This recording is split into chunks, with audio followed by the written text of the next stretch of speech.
Hi hello ಎಲ್ಲರಿಗೂ ನಮಸ್ಕಾರ. ಇವತ್ತಿನ ವಿಡಿಯೋದಲ್ಲಿ ಅಯರ್ನ್ ಕಡಾಯಿ ಅಥವಾ ಕಾಸ್ಟ್ ಅಯರ್ನ್ ಕಡಾಯಿಗಳನ್ನು ಅಥವಾ ತವವನ್ನು ಸೀಸನಿಂಗ್ ಮಾಡೋದು ಹೇಗೆ ಅಂದರೆ ಪಳಗಿಸೋದು ಹೇಗೆ ಅಂತ ನೋಡುವ. ನಾನೀಗ ಇಲ್ಲಿ ಒಂದು ಕಬ್ಬಿಣದ ಕಡಾಯಿ ಮತ್ತು ಈ ಥರದ ಒಂದು ಒಗ್ಗರಣೆ ಸೌಟನ್ನು ತಗೊಂಡಿದ್ದೇನೆ. ಇದನ್ನೀಗ ಮೊದಲಿಗೆ ನಾವು ತಿಳಿಯಲ್ಲಿ ಮುಳುಗಿಸಿಡಬೇಕು. ಈಗ ನಾನು ಒಳ್ಳೆ ಬಿಸಿ ಬಿಸಿ ತಿಳಿ ಹಾಕಿಡ್ತಾ ಇದ್ದೇನೆ. ಒಳ್ಳೆ ಬಿಸಿ ತಿಳಿಯೇ ಹಾಕಬೇಕು. ಇನ್ನಿದನ್ನು ಒಂದು ದಿನ ಇಡೀ ಹೀಗೆ ತಿಳಿಯಲ್ಲಿ ಮುಳುಗಿಸಿಡಬೇಕು. ಇನ್ನು ಬಾಕಿ ಇದ್ದದ್ದು ನಾಳೆ ಮಾಡೋದು. ಈಗ ನೋಡಿ ಒಂದು ದಿನ ಆಗಿದೆ ಇದು. ಇನ್ನಿದನ್ನು ತೆಗೆಯುವ. ಇನ್ನು ನಾವಿದನ್ನು ಕ್ಲೀನ್ ಮಾಡಬೇಕು. ಎಕ್ಸೋ ಸೋಪ್ ಹಾಕಿ ನಾನು ಚೆಂದ ಕ್ಲೀನ್ ಮಾಡ್ತಾ ಇದ್ದೇನೆ. ನಿಮ್ಮ ಹತ್ರ ಸಬೀನ ಇದ್ದರೆ ಅದು ಹಾಕಿ ಕ್ಲೀನ್ ಮಾಡ್ಬೋದು. ಇದನ್ನು ಒಂದು ಸಲ ತಿಕ್ಕಿದರೆ ಏನು ಅಷ್ಟು ಬೇಗ ಕ್ಲೀನ್ ಆಗೋದಿಲ್ಲ. ಇದು ಒಂದು 2-3 ಸಲ ತಿಕ್ಕಿ ತೊಳಿಬೇಕಾಗ್ತದೆ.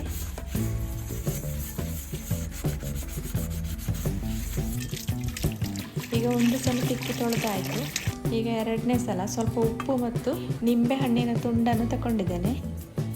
ಇದನ್ನು ಹಾಕಿ ಚೆಂದ ತಿಕ್ಕಬೇಕು. ನಿಂಬೆಹಣ್ಣು ಇಲ್ಲದಿದ್ದರೆ ಸ್ವಲ್ಪ ಹುಳಿ ಮತ್ತು ಉಪ್ಪು ಸೇರಿಸಿ ತಿಕ್ಕಿದರೆ ಆಯಿತು.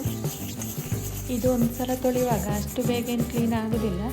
ಇದು ರಸ್ಟ್ ಹಿಡಿಬಾರ್ದು ಅಂತ, ಅಂದರೆ ತುಕ್ಕು ಹಿಡಿಬಾರ್ದು ಅಂತ ಇದಕ್ಕೆ ಗ್ರೀಸ್ ಎಲ್ಲ ಹಚ್ಚಿರ್ತಾರೆ. ಅದನ್ನು ನಾವು 2-3 ಸಲ ತೊಳಿಬೇಕಾಗ್ತದೆ, ಹಾಗಾದರೆ ಹೋಗೋದು.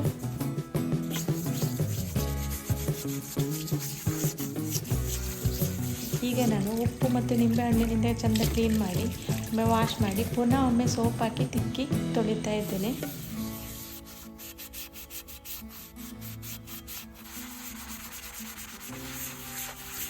ಈಗ ನೀವು ನೋಡ್ತಾ ಇರ್ಬೋದು, ಇಷ್ಟು ತಿಕ್ಕುವಾಗ ಕಪ್ಪು ಕಲರ್ ಬರ್ತಾ ಇಲ್ಲ. ಆಲ್ಮೋಸ್ಟ್ ಕ್ಲೀನ್ ಆಗಿದೆ ಇದು.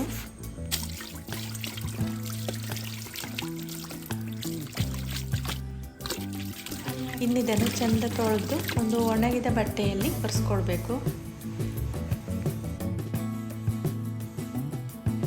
ನಾನೀಗ ಇದೆರಡನ್ನು ಬಟ್ಟೆಯಲ್ಲಿ ಚೆಂದ ಒರೆಸಿ ಸ್ವಲ್ಪ ಎಣ್ಣೆ ಹಾಕ್ಕೊಳ್ತಾ ಇದ್ದೇನೆ. ಈ ಎಳ್ಳೆಣ್ಣೆ ನೀವು ಯಾವ ಕುಕ್ಕಿಂಗ್ ಆಯಿಲನ್ನು ಬೇಕಾದರೂ ಹಾಕ್ಕೊಳ್ಬೋದು. ಇದೇ ಆಗಬೇಕು ಅಂತೇನಿಲ್ಲ. ಇನ್ನು ಈ ಎಣ್ಣೆಯನ್ನು ನಾವು ಈ ಪಾತ್ರದ ಒಳಗಡೆ ಹಾಕಿ ಇದರ ಅಡಿಭಾಗದಲ್ಲೆಲ್ಲ ಚೆಂದ ಹಚ್ಕೊಳ್ಬೇಕು. ನಾನಿಲ್ಲಿ 2 ಪಾತ್ರಕ್ಕೂ ಹಚ್ಚುತ್ತಾ ಇದ್ದೇನೆ.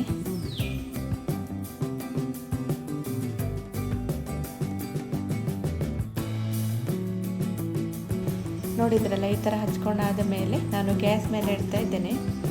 ಇನ್ನು ಇದಕ್ಕೆ ಸ್ವಲ್ಪ ಎಣ್ಣೆ ಹಾಕಿ, ಯಾವುದೇ ಎಣ್ಣೆ ಹಾಕ್ಬೋದು.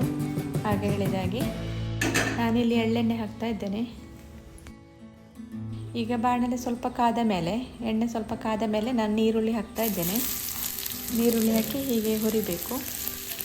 ಹೈ ಫ್ಲೇಮಲ್ಲಿ ಇಡಬಾರ್ದು, ಲೋ ಟು ಮೀಡಿಯಮಲ್ಲಿ ಇಡ್ಬೋದು. ನೀರುಳ್ಳಿ ಹಾಕಿ ಆದ ಮೇಲೆ ಹೈ ಫ್ಲೇಮಲ್ಲಿ ಇಟ್ಟರೆ ಬೇಗ ಕಪ್ಪಾಗ್ತದೆ. ಹಾಗೆ ಮಾಡಬಾರ್ದು. ಲೋ ಫ್ಲೇಮಲ್ಲಿ ಅಥವಾ ಸ್ವಲ್ಪ ಮೀಡಿಯಮ್ ಫ್ಲೇಮಲ್ಲಿ ಇಟ್ಟು ಇದನ್ನು ಈ ಥರ ಕಾಯಿಸಿ ತೆಗಿಬೇಕು.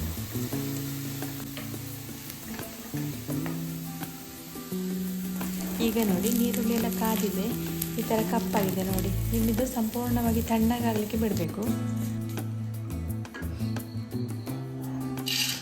ಇದು ತಣ್ಣದ ಮೇಲೆ ಸೋಪ್ ಹಾಕಿ ಒಮ್ಮೆ ನೀಟಾಗಿ ತೊಳ್ಕೊಂಡ್ರೆ ಆಯಿತು. ಇದನ್ನು ಇನ್ನು ಯೂಸ್ ಮಾಡ್ಬೋದು.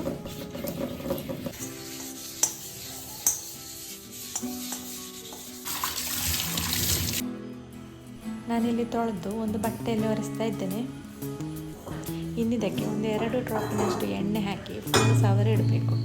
ಇದರ ಒಳಗೆ ಮತ್ತು ಅಡಿಭಾಗದಲ್ಲಿ ಚೆಂದ ಸವರಿ ಇಡಬೇಕು. ತುಂಬ ಎಣ್ಣೆ ಬೇಕು ಅಂತ ಇಲ್ಲ, ಸ್ವಲ್ಪ ಎಣ್ಣೆ ಹಾಕಿದರೆ ಸಾಕು.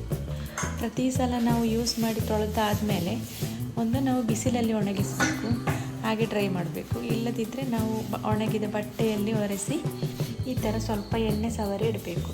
ಈ ಥರ ನಾವು ಕಬ್ಬಿಣದ ಕಾವಲಿಗಳನ್ನು ಮೇಂಟೈನ್ ಮಾಡ್ತಾ ಬಂದರೆ ಎಷ್ಟು ವರ್ಷ ಆದರೂ ಸಹ ಅದು ರಸ್ಟ್ ಹಿಡಿಯೋದಿಲ್ಲ, ಅಂದರೆ ತುಕ್ಕು ಹಿಡಿಯೋದಿಲ್ಲ. ತುಂಬ ವರ್ಷದವರೆಗೆ ಉಳಿತದೆ. ಈಗ ನೋಡಿ, ಎಣ್ಣೆ ಎಲ್ಲ ಹಚ್ಚಿಟ್ಟಿದ್ದೇನೆ. ಇನ್ನು ನಾವು ಯೂಸ್ ಮಾಡುವಾಗ ಜಸ್ಟ್ ಒಮ್ಮೆ ವಾಶ್ ಮಾಡಿ ಯೂಸ್ ಮಾಡಿದರೆ ಆಯಿತು. ಇವತ್ತಿನ ಈ ವಿಡಿಯೋ ಇಲ್ಲಿಗೆ ಮುಗಿಸ್ತಾ ಇದ್ದೇನೆ. ವಿಡಿಯೋ ಇಷ್ಟ ಆದರೆ ಒಂದು ಲೈಕ್ ಕೊಡಿ, ಹಾಗೆ ಚಾನಲನ್ನು ಸಬ್ಸ್ಕ್ರೈಬ್ ಮಾಡಿ. ಮುಂದಿನ ವಿಡಿಯೋದಲ್ಲಿ ಮತ್ತೆ ಸಿಗುವ. ಬಾಯ್.